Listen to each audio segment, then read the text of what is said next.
A very good morning to all of you. स्वागत करता हूं आपका अपना यूट्यूब चैनल मैथ अड्डा सारण में। तो चलिए फिर मैं हाजिर हो गया एक नया सेशन लेके दी प्लेटफॉर्म का रेलवे ग्रुप डी के परीक्षा के लिए वॉल्यूम 4 का जो प्रैक्टिस सेट आया है उसका जीके प्लस जीएस का सेट नंबर 2 देखने वाले हैं।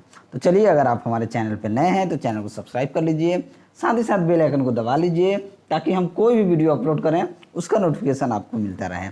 अगर आपने सेट 1 का मैथ और जीके प्लस जीएस का सेट नहीं देखा है तो जाके आप देख सकते हैं हमारे चैनल पे, और बहुत जल्द इसका प्लेलिस्ट मैं बना दूंगा जिससे आप सभी को ढूंढना नहीं पड़ेगा, बहुत आसानी होगी। तो चलिए बिना टाइम वेस्ट के क्लास को शुरू करते हैं। और आप सभी से हाथ जोड़ के निवेदन है कि वीडियो को ज़्यादा से ज़्यादा लाइक, शेयर और सब्सक्राइब कीजिएगा। चलिए, आज का पहला क्वेश्चन सीधे हम जीके जीएस पे चलेंगे, मैथ का हम अलग से वीडियो बना रहे हैं, ठीक है। तो ये क्वेश्चन हम चलते हैं 12, क्वेश्चन नंबर 12 जो है यहाँ से जीके जीएस शुरू हो रहा है। तो आज का पहला क्वेश्चन आपके सामने ये रहा कि किसी परिपथ में प्रयुक्त उस परिवर्तित प्रतिरोध को क्या कहा जाता है जो प्रतिरोध की एक लंबी कुंडली पर गतिशील संपर्क द्वारा संचालित होता है। देखिए, परिपथ में अगर धारा के मान को परिवर्तित करने वाला कोई चीज़ होता है तो वो क्या होता है, प्रतिरोधक होता है, ठीक है। और किसी भी परिपथ में प्रयुक्त उस परिवर्तित प्रतिरोध को रियोस्टेट कहा जाता है। क्या कहा जाता है? रियोस्टेट कहा जाता है, जो प्रतिरोध की एक लंबी कुंडली पर गतिशील द्वारा क्या करता है, गतिशील संपर्क द्वारा संचालित करता है, उसे रियोस्टेट कहा जाता है। तो ऑप्शन ए क्या हो जाएगा, आपका राइट आंसर हो जाएगा, ठीक है। और देखिए, हम यहाँ बता दें आर बराबर क्या होता है, वी बाई आर, या वी बराबर आई आर होता है। यहीं से एक्चुअली होता है यही, V बराबर आई आर, और यहीं से निकल के आता है। अगर प्रतिरोध आपसे पूछ ले, अगर प्रतिरोध पूछेगा तो कहिएगा विभवांतर विद्युत धारा, और इसका जो ये होता है इसे ओम में, इसको हम आर जो रेजिस्टेंस जो होता है इसे ओम में मापा जाता है, ठीक है। और किसी भी चालक का प्रतिरोध जो है, ये अगर चालक का प्रतिरोध की बात की जाए तो वो उसके लंबाई पर निर्भर करता है। जैसे R is directly proportional to L होता है, ये लंबाई पर निर्भर करता है, क्षेत्रफल पर भी निर्भर करता है। चलिए, इसका आंसर क्या हो गया, रियोस्टेट। अगला प्रश्न है कि किसी गतिशील वस्तु के लिए विस्थापन और दूरी का संख्यात्मक अनुपात क्या होता है? हमेशा 1 के बराबर होता है, हमेशा 1 से अधिक होता है, या हमेशा 1 से कम होता है, या 1 के बराबर होता है। देखिए, किसी भी गतिशील वस्तु के लिए विस्थापन और दूरी का जो संख्यात्मक अनुपात जो होता है 1 के बराबर या उससे कम हो सकता है, 1 के बराबर या उससे कम। दूरी और विस्थापन का जो अनुपात होता है, दूरी बटा विस्थापन का अनुपात होता है, ये ग्रेटर देन इक्वल टू 1 या ये होता है। अब वही विस्थापन बटा दूरी की बात की जाए, देखिए यहाँ पर उल्टा कहा है, दूरी बटा विस्थापन ग्रेटर देन इक्वल टू 1 होता है। और विस्थापन और दूरी की बात की जाए, अगर विस्थापन पहले होगा, विस्थापन बट्टा में दूरी होगा तो लेस देन इक्वल टू 1 होगा। याद रखिएगा, ये चीज़ बहुत इंपॉर्टेंट चीज़ है। अगर दूरी बटा विस्थापन कहे, दूरी बटा विस्थापन कहे तो 1 से बड़ा या 1 के बराबर होगा। अगर विस्थापन बटा दूरी कहे तो 1 के बराबर या उससे कम होगा। याद रखिएगा, ये बहुत इंपॉर्टेंट चीज़ है। विस्थापन बटा दूरी और दूरी बटा विस्थापन दोनों अलग चीज़ है। अगर दूरी बटा विस्थापन पूछे तो 1 के बराबर या 1 से बड़ा हो सकता है। अगर विस्थापन बटा दूरी पूछे तो 1 के बराबर या उससे कम हो सकता है। तो यहाँ आंसर हमारा क्या हो जाएगा, ऑप्शन डी यहाँ पे राइट आंसर हो जाएगा। और दूरी क्या, मान लीजिए कोई वस्तु द्वारा तय की गई कुल पथ, मान लीजिए यहाँ है, आप यहाँ आ गए, यहाँ से आप यहाँ आ गए, तो यही ना दूरी कहलाता है जी, यही दूरी कहलाता है। और मान लीजिए कोई वस्तु यहाँ है, उसको ठेल के यहाँ कर दिए तो ये क्या होता है, डिस्प्लेसमेंट होता है, यानी कि विस्थापन होता है, ठीक है। विस्थापन क्या होता है, किसी भी वस्तु द्वारा तय किया गया यहाँ से प्रारंभिक बिंदु से अंतिम बिंदु के बीच के जो न्यूनतम दूरी होता है, न्यूनतम दूरी, बात समझ गए हैं। यहाँ वस्तु था, यहाँ ठेल के आप कर दिए तो यहाँ से यहाँ जो हुआ इसी को कहते हैं विस्थापन। विस्थापन सदिश राशि है, ठीक है। चलिए अगला क्वेश्चन देखते हैं कि तरल पदार्थ द्वारा लगाए गए घर्षण बल को क्या कहा जाता है? तो तरल पदार्थ द्वारा लगाए गए घर्षण बल को कर्षण कहा जाता है। क्या कहता है, ड्रैग कहा जाता है। क्या कहता है, कर्षण कहा जाता है। तो ऑप्शन सी जो है आपका राइट आंसर हो जाएगा, ठीक है। ड्रैग फोर्स जो होता है half rho V square C D A होता है। घर्षण बल दो वस्तुओं के संपर्क तल पर लगता है। मान लीजिए एक वस्तु यहाँ पे है, ठीक है, अगर आप इसे ढकेल रहे हैं या ये जमीन पे घिस रहा है तो वही ना घर्षण होता है जी, ठीक है। तो तरल पदार्थ द्वारा घर्षण बल को क्या कहा जाता है, इसे ड्रैग कहा जाता है, यानी कि ड्रैग फोर्स कहा जाता है, यानी कि कर्षण कहा जाता है। तो ऑप्शन सी क्या हो जाएगा, आपका राइट आंसर हो जाएगा। चलिए अगला प्रश्न है, ये न्यूमेरिकल है कि यदि एक बस किसी उत्तल दर्पण से 5 मीटर की दूरी पर स्थित है और प्रतिबिंब दर्पण के पीछे 2.5 मीटर की दूरी पर बनता है तो दर्पण का आवर्धन ज्ञात कीजिए। एम बराबर क्या होता है जी, आवर्धन क्या होता है, आवर्धन होता है एम बराबर -v/u।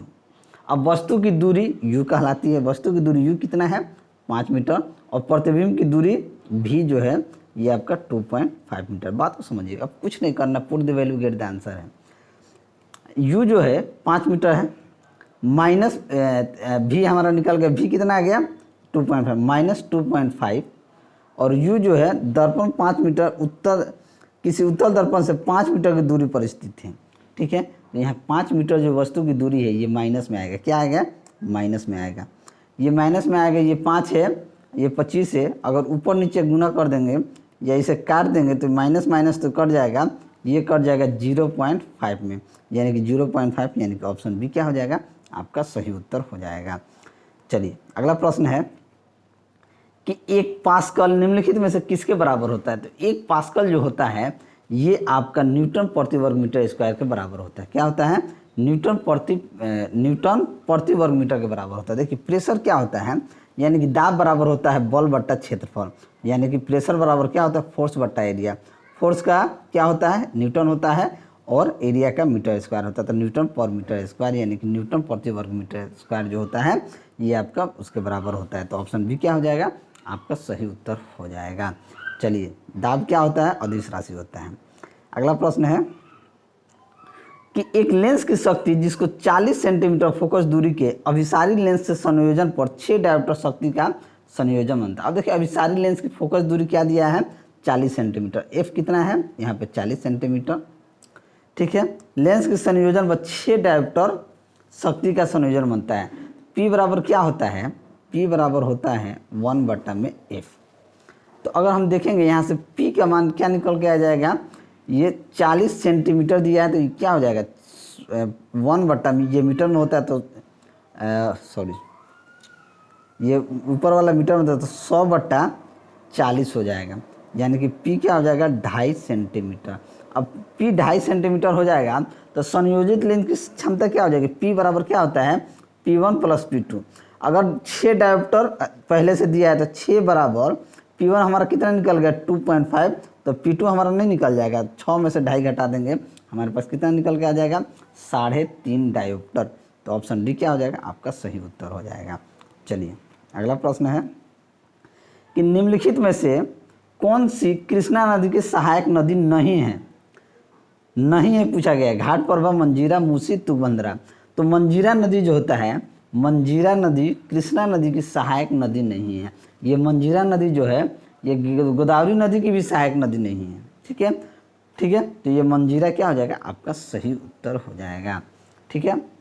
चलिए अगला प्रश्न है कि तुलसीदास कृत रामचरितमानस का पहला मुद्रित संस्करण 1810 ईस्वी में डैश से प्रकाशित किया गया था। ये कलकत्ता से प्रकाशित किया गया था। तो ऑप्शन बी जो है आपका राइट आंसर हो जाएगा, ठीक है। और गोस्वामी तुलसीदास रचित रामचरितमानस के प्रथम संपादक हिंदी के आदि गद्यकार पंडित सदल मिश्र द्वारा, ठीक है। चलिए अगला प्रश्न देखते हैं कि पृथ्वी विज्ञान मंत्रालय के मौसम विभाग द्वारा जारी 2021 की वार्षिक रिपोर्ट के अनुसार 1901 की वार्षिक रिपोर्ट के अनुसार 1901 के बाद से निम्नलिखित में से कौन सा वर्ष भारत में सर्वाधिक गर्म रहा है। तो सबसे ज़्यादा गर्म कौन रहा है, तो 2016 रहा है। तो ऑप्शन सी क्या हो जाएगा, आपका सही उत्तर हो जाएगा। चलिए आगे बढ़ते हैं, अब खोजना पड़ेगा। ये आपका मैथ है, रीजनिंग है। अगर वीडियो आप सभी को अच्छा लगे तो वीडियो को आप लोग लाइक ज़रूर कीजिएगा और चैनल पर नए हैं तो चैनल को सब्सक्राइब जरूर कीजिएगा। चलिए आगे बढ़ते हैं, खोजते हैं, हमको जीके जीएससी करना है। चलिए क्वेश्चन मिल गया कि H5P3O10 में P का ऑक्सीकरण संख्या क्या हो जाएगा। तो H में कितना है 5 है, तो 5 × 1 3 हमको किसका निकालना है, फास्फोरस का। P पी का निकालना है। तो पी का निकालना है तो ये क्या हो जाएगा 3 गुना एक्स प्लस ये 10 गुना माइनस का 2 बराबर 0। ये आपका क्या हो जाएगा 0। चलिए ये 5 प्लस 3x माइनस 20 बराबर 0 माइनस 3x माइनस 15 बराबर 0 यानी कि 3x बराबर 15। तो x का मान क्या आ जाएगा 5 आ जाएगा। 3 5 15 यानी कि h का मान क्या आ जाएगा ऑक्सीकरण संख्या क्या आ जाएगा 5 आ जाएगा। तो ऑप्शन ए क्या हो जाएगा आपका राइट आंसर हो जाएगा। चलिए अगला क्वेश्चन है कि नीचे दिए गए परिपथ में 6 ओम प्रतिरोधों में प्रवाहित धारा क्या हो जाएगी। 6 ओम में प्रतिरोध धारा हमसे पूछा गया है कि क्या होगा। अब देखिए यहाँ से 1.2 एम्पियर जा रहा है, यहाँ पे 4 ओम है, यहाँ पे 6 ओम है। अगर इसे हम R1 मान लें, इसे हम R2 मान लें और इसे हम I1 मान लें, ठीक है, यानी कि धारा। तो I1 बराबर क्या हो जाएगा, आप जानते हैं कि V बराबर IR होता है। अगर आपको I निकालना है तो I अगर आपको निकालना है तो V बटा R होता है, बात को समझिएगा, ठीक है। तो यहाँ क्या हो जाएगा R2I हमको निकालना है, ठीक है। पैरेलल का केस अलग होता है, सीरीज का केस अलग होता है, ठीक है। चलिए तो यहाँ पे अगर पैरेलल में देखेंगे तो ये क्या हो जाएगा R2, ये R1 R2 बटा R1 plus R2 into I होगा, ठीक है। तो यहाँ से क्या हो जाएगा R2 कितना है तो 4 ओम है, 4 बटा R1 कितना है 4, R1 है 6, तो 6 4 10, यहाँ 10 डायरेक्ट लिख देते हैं। यहाँ कितना है 1.2 एम्पियर का धारा जा रहा है 1.2, या तो लिख यहाँ कर देंगे 4.8, 12 6 4 10, 12 चौक 48 यानी कि 4.8 बट्टा में 10 आ रहा है यानी कि 0.48 एम्पियर कह सकते हैं। तो ऑप्शन बी क्या हो जाएगा आपका सही उत्तर हो जाएगा। चलिए अगला क्वेश्चन कि जब सरल आवर्त गति करने वाला कण अपनी गति के अंत बिंदुओं से गुजरता है तो क्या होता है। सरल आवर्त गति मान लीजिए कर रहा है, ठीक है, तो क्या होगा उसकी गतिज ऊर्जा शून्य होगी, त्वरण अधिक होगा, वेग शून्य होता है या तीनों होता है। तो देखिए बात को समझिएगा, ये थोड़ा सा कंसेप्चुअल क्वेश्चन है। अगर मान लीजिए इस तरीके से एक मूव कर रहा है, इधर भी मूव करेगा, पेंडुलम है, मान लीजिए सरल आवर्त गति करने वाला कण होता है, तो उसका गतिज ऊर्जा देखा जाए तो सेंटर पोजीशन पे काइनेटिक एनर्जी होगा, यहाँ काइनेटिक एनर्जी होगा। जब ये इधर आ जाएगा तो काइनेटिक एनर्जी पोटेंशियल एनर्जी दोनों होगा, इधर भी जाएगा तो काइनेटिक एनर्जी पोटेंशियल एनर्जी दोनों होगा। जब ये यहाँ आएगा तो एक्सीलरेशन मैक्सिमम होगा और वेलोसिटी 0 होगा। जब इस पोजीशन पे आएगा तो यहाँ पे आएगा तो सेम चीज़ इधर वाला होगा। तो हम कह सकते हैं कि गतिज ऊर्जा शून्य होती है, त्वरण अधिकतम होता है और वेग एक पॉइंट आता है कि वेग शून्य हो जाता है। जब यहाँ आएगा एक पॉइंट ऐसा आएगा कि वेग शून्य हो जाएगा, फिर वहाँ से मूव मारेगा इधर, तो इनमें तीनों होता है। तो ऑप्शन डी क्या हो जाएगा आपका राइट आंसर हो जाएगा। देखिए कोई भी वस्तु अगर आवर्त गति करता है तो बल के विपरीत विस्थापन उत्पन्न होता है, तो इसे ही क्या कहते हैं हम सरल आवर्त गति कहते हैं। अगला क्वेश्चन है कि कोटि अंक का संबंध किससे है। तो कोटि अंक का संबंध जो है शून्य से, किससे है शून्य से है। तो ऑप्शन सी क्या हो जाएगा आपका राइट आंसर हो जाएगा। कोटि अंक लहरों के कंपन को कैप्चर करता है, क्या करता है लहरों के कंपन को कैप्चर करता है। और कोटि अंक को पहली बार इतालवी हिस्टोलॉजिस्ट अल्फोंसी कोटी द्वारा खोज किया गया था। तपेदिक डैश की एक बीमारी है, तपेदिक किसका बीमारी है, तो तपेदिक जो होता है ये फेफड़ा का बीमारी होता है। तो ऑप्शन डी जो है आपका राइट आंसर हो जाएगा। तपेदिक गंभीर संक्रामक और बैक्टीरिया से होने वाली बीमारी जो मुख्य रूप से फेफड़ों को क्या कर देता है प्रभावित कर देता है और जानलेवा भी ये होता है। चलिए अगला प्रश्न देखते हैं कि निम्नलिखित में से कौन सा सूचक दृष्टिबाधित छात्र द्वारा उपयोग किया जा सकता है। तो वनीला जो होता है ना, वनीला सूचक दृष्टिबाधित छात्र द्वारा उपयोग किया जा सकता है। तो ऑप्शन बी आपका राइट आंसर हो जाएगा। दृष्टिबाधित छात्र द्वारा वेनिला एसेस का उपयोग एसिड बेस्ड इंजेक्टर के रूप में किया जाता है। नेक्स्ट, सी राजगोपालचारी ने निम्न में से किस राज्य में नमक सत्याग्रह का नेतृत्व किया था। तो सी गोपालचारी ने तमिलनाडु राज्य में नमक का सत्याग्रह का नेतृत्व किया था। कहाँ किया था तमिलनाडु में। तो ऑप्शन डी जो है आपका राइट आंसर हो जाएगा। चलिए अगला प्रश्न देखते हैं कि निम्न में से कौन सा अरुणाचल प्रदेश का एक जिला सह पर्यटन हॉट स्पॉट है। तो त्वांग जो है अरुणाचल प्रदेश का एक जिला सह पर्यटन हॉट स्पॉट है। तो ऑप्शन बी आपका राइट आंसर हो जाएगा। अरुणाचल प्रदेश के सबसे पश्चिमी में स्थित तवांग जिला अपनी रहस्यमयी और खूबसूरती के लिए जाना जाता है। और तवांग मठ भारत के अरुणाचल प्रदेश में स्थित एक बौद्ध मठ है। चलिए नेक्स्ट, जापान के फुगाक सुपर कंप्यूटर को पछाड़कर दुनिया का सबसे तेज सुपर कंप्यूटर कौन सा बना है? तो कौन सा बना है? फ्रंटियर अमेरिका ने। तो ऑप्शन सी क्या हो जाएगा? आपका सही उत्तर हो जाएगा। चलिए आगे बढ़ते हैं, ये सब मैथ का क्वेश्चन है। अगर वीडियो आप सभी को अच्छा लगे तो लाइक ज़रूर कीजिएगा। अगला प्रश्न आपके सामने ये रहा। अगला प्रश्न है कि जीवाणु जो रेफ्रिजरेटर के अंदर भी घातक विषाक्त पदार्थों को उत्पन्न एवं विकसित कर सकते हैं वे डैश कहलाते हैं। वो क्या कहलाते हैं? वो क्लोस्ट्रीडियम बोटुलिनम कहलाते हैं। तो ऑप्शन बी क्या हो जाएगा? आपका राइट आंसर हो जाएगा। क्लोस्ट्रीडियम बोटुलिनम एक ग्राम पॉजिटिव रोड आकार एनारोबिक बियर फॉर्मिंग मोटेलियल बैक्टीरिया होता है। इन अंगों में से कौन सा अवशेषी अंग नहीं है? अवशेषी अंग कौन नहीं है? तो मस्तिष्क जो होता है वो अवशेषित अंग नहीं होता है। तो ऑप्शन ए ही क्या हो जाएगा? आपका राइट आंसर हो जाएगा। चलिए, मनुष्य में कुल 639 पेशियाँ पाई जाती हैं, ठीक है।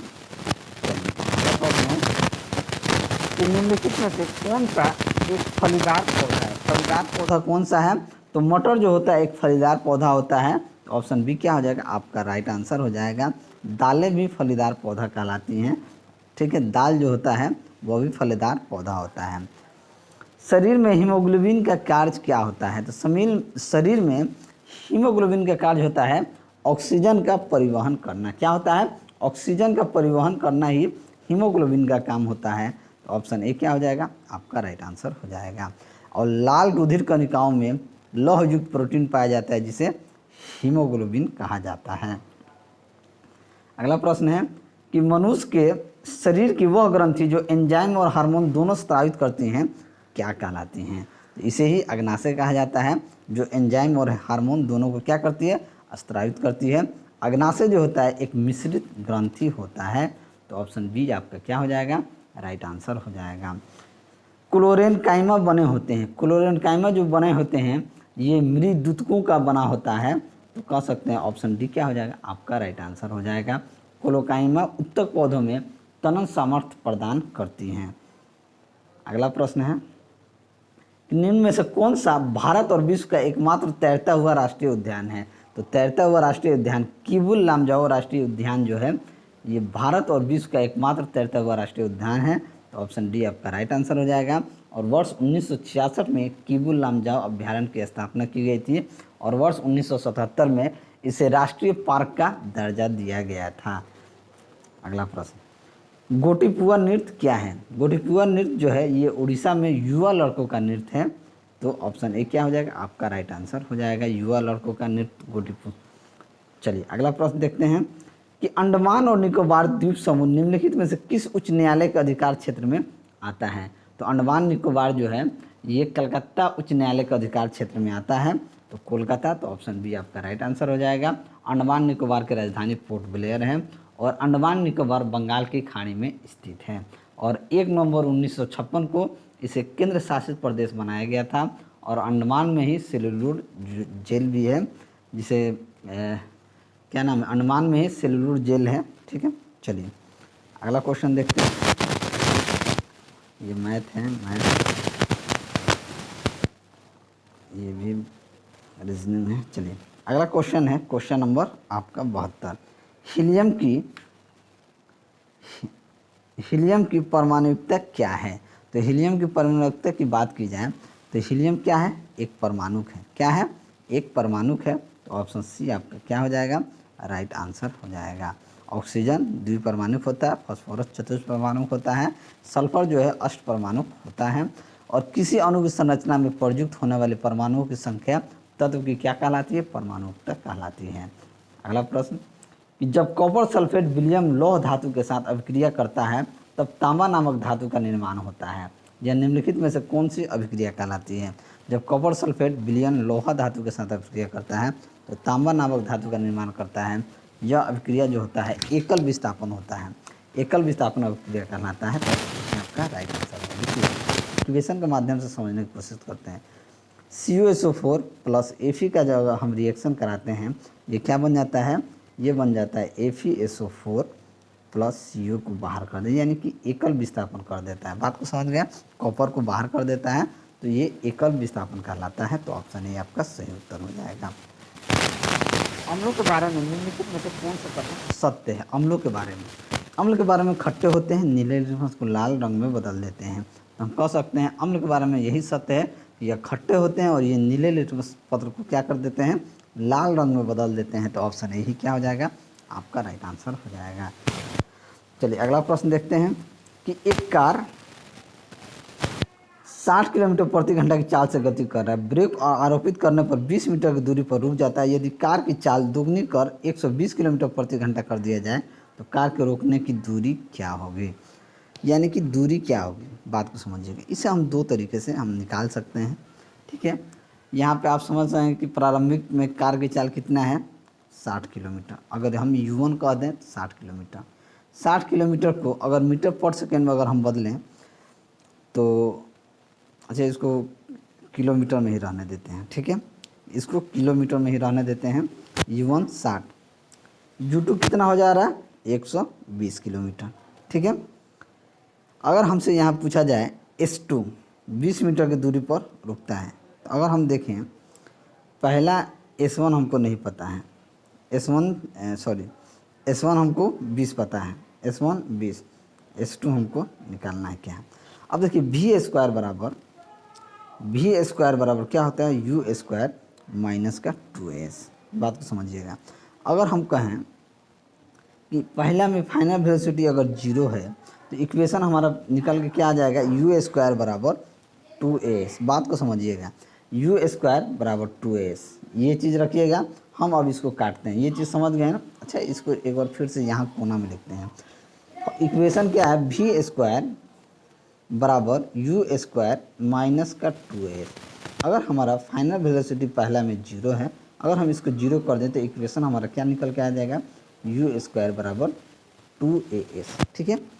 अब देखिए अगर हम देखें U1 स्क्वायर बराबर लिख सकते हैं 2AS1 अपॉन U2 स्क्वायर बराबर 2AS2। अब देखिए 2A कट गया, S1 बटा S2 कट गया। U1 स्क्वायर, U हमारा कितना है, 60 है, तो 60 का स्क्वायर या पूरा का स्क्वायर कर देंगे तो भी कोई दिक्कत नहीं, रुक जाइए, दोनों तो स्क्वायर हैं। इसे लिख देते हैं 60 बट्टा ये U1 कितना है, 60 है, U2 कितना है, 120, तो इसका स्क्वायर बराबर S1 हमारे पास कितना है, 20 है, S2 हमको फाइंड आउट कर देना है। 60 दूना 120, यानी ये कितना हो जाएगा, 1/4 बराबर 20/S2। तो S2 का मान यहाँ से क्या आ जाएगा, 20 चौके 80, यानी कितना देर में रुकेगा, 80 मीटर पर। तो ऑप्शन डी क्या हो जाएगा, आपका सही उत्तर हो जाएगा। चलिए अगला प्रश्न देखते हैं। अगला प्रश्न है कि वात्या भट्टी में आयरन ऑक्साइड को डैश द्वारा कम किया जा सकता है। तो वात्या भट्टी में आयरन ऑक्साइड को कार्बन डाइऑक्साइड द्वारा कम किया जा सकता है, तो कह सकते हैं कार्बन मोनोऑक्साइड द्वारा कम किया जा सकता है। तो ऑप्शन ए क्या हो जाएगा, आपका राइट आंसर हो जाएगा। परमाणु संख्या 29 वाले तत्व का आवर्त सारणी में स्थान निर्धारित करें। तो परमाणु संख्या 29 वाले तत्व का आवर्त सारणी में स्थान क्या होता है, तो फर्स्ट बी, तो ऑप्शन बी क्या हो जाएगा, आपका राइट आंसर हो जाएगा। 2022 के राष्ट्रमंडल खेल का आयोजन कहाँ होगा, तो 2022 में राष्ट्रमंडल खेल का आयोजन बर्मिंघम में होगा। तो ऑप्शन ए हो जाएगा, आपका सही उत्तर हो जाएगा। और चिली किस महाद्वीप का भाग है, चिली जो है किस महाद्वीप का भाग है, तो चिली जो है दक्षिण अमेरिका महाद्वीप का भाग है, दक्षिण अमेरिका महाद्वीप का भाग है। तो ऑप्शन सी क्या हो जाएगा, आपका राइट आंसर हो जाएगा। चिली देश की राजधानी सैंटियागो है, ठीक है। राष्ट्रपति रामनाथ कोविंद ने लोगों के लिए आयुर्वेदिक पौधों के महत्व और उनके लाभों को बढ़ावा देने के लिए राष्ट्रपति संपदा में एक नव विकसित परिसर का उद्घाटन किया है। नए परिसर में का नाम क्या है, नए परिसर का क्या नाम है, तो नए परिसर का नाम है आरोग्य वनम। तो ऑप्शन ए क्या हो जाएगा, आपका सही उत्तर हो जाएगा। चलिए आगे बढ़ते हैं, अगला प्रश्न देखते हैं। ये सब मैथ का है, मैथ का है, मैथ का है, मैथ का है, मैथ रीजनिंग। चलिए क्वेश्चन नंबर 92, क्वेश्चन नंबर 92 देखते हैं कि एसटीपी पर 44.8 लीटर कार्बन डाइऑक्साइड में मोलों की संख्या कितनी होगी। मोलों की संख्या अब देखिए मोलों की संख्या कैसे निकालते हैं, दिया गया आयतन बटा एसटीपी पर एक मोल का आयतन, बात को समझिएगा। अब दिया गया आयतन की बात की जाए, मोलों की संख्या, दिया गया आयतन कितना है तो 44.8 है, और एसटीपी पर एक मोल का आयतन कितना होता है तो 22.4, कितना बार में कट जाएगा, 22 दूनी 44, 4 दूनी 8, तो 2 मोल, तो ऑप्शन बी क्या हो जाएगा आपका सही उत्तर। परमाणु के किस कोष में इलेक्ट्रॉनों की महत्तम संख्या होती है, परमाणु में किन कोष में इलेक्ट्रॉनों की महत्तम संख्या कितनी होती है, तो एन कोष में होती है, तो ऑप्शन बी क्या हो जाएगा आपका राइट आंसर हो जाएगा। देखिए कक्षा या कोषों में के एल एम या संख्या में एन बराबर 1 होता है, 2 होता है, अक्षर द्वारा दर्शाया जाता है, और किसी भी कोष में उपस्थित इलेक्ट्रॉनों की अधिकतम संख्या जो होती है ये क्या होती है, द्वारा ज्ञात किया जाता है।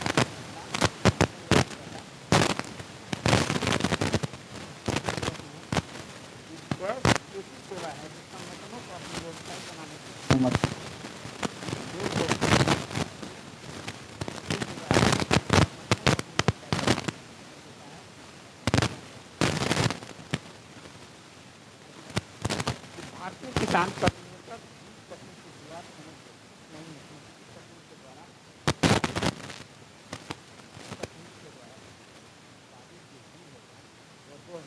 बनाने में असमर्थ पौधों को उत्पन्न करता है, तो हम कह सकते हैं कि व्यवहार बीज बनाने में असमर्थ पौधों को उत्पन्न करता है, तो ऑप्शन डी क्या हो जाएगा आपका राइट आंसर हो जाएगा।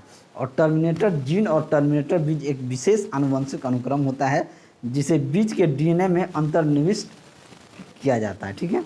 चलिए अगला क्वेश्चन है कि असम का पहला हेलीपोर्ट किस जिले में बनाया गया है, तो ये माजुली में बनाया गया है, तो ऑप्शन सी आपका राइट आंसर हो जाएगा।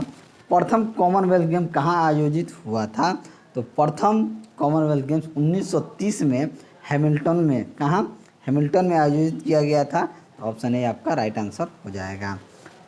अगला प्रश्न देखते हैं कि निम्नलिखित में से किस राज्य में वार्षिक भगवान कृष्ण बलराम जगन्नाथ रथ यात्रा को राज महोत्सव के रूप में घोषित किया है, तो ये पंजाब ने किया है, तो ऑप्शन ए आपका सही उत्तर हो जाएगा। और राष्ट्रीय प्रौद्योगिकी दिवस प्रतिवर्ष डैश की स्मृति में मनाया जाता है, तो किसके स्मृति में मनाया जाता है, तो ये आपका पोखरण 2 के, तो ऑप्शन सी जो है आपका सही उत्तर हो जाएगा। और ये अंतिम क्वेश्चन देखते हैं कि पद्म पुरस्कार 2022 में कितने लोगों को पद्म भूषण सम्मानित किया गया है, तो ये 17 लोगों को किया गया है, तो ऑप्शन बी आपका राइट आंसर हो जाएगा। चलिए अगर आप सभी को मेरा वीडियो अच्छा लगा तो वीडियो को लाइक करें, दोस्तों में शेयर करें, अगर आप हमारे चैनल पर नए हैं तो चैनल को सब्सक्राइब करें। मैं ऐसे ही वीडियो लेकर आपके सामने हाजिर होता रहूँगा। चलिए मिलते हैं अगले वीडियो में, तब तक के लिए जय हिंद।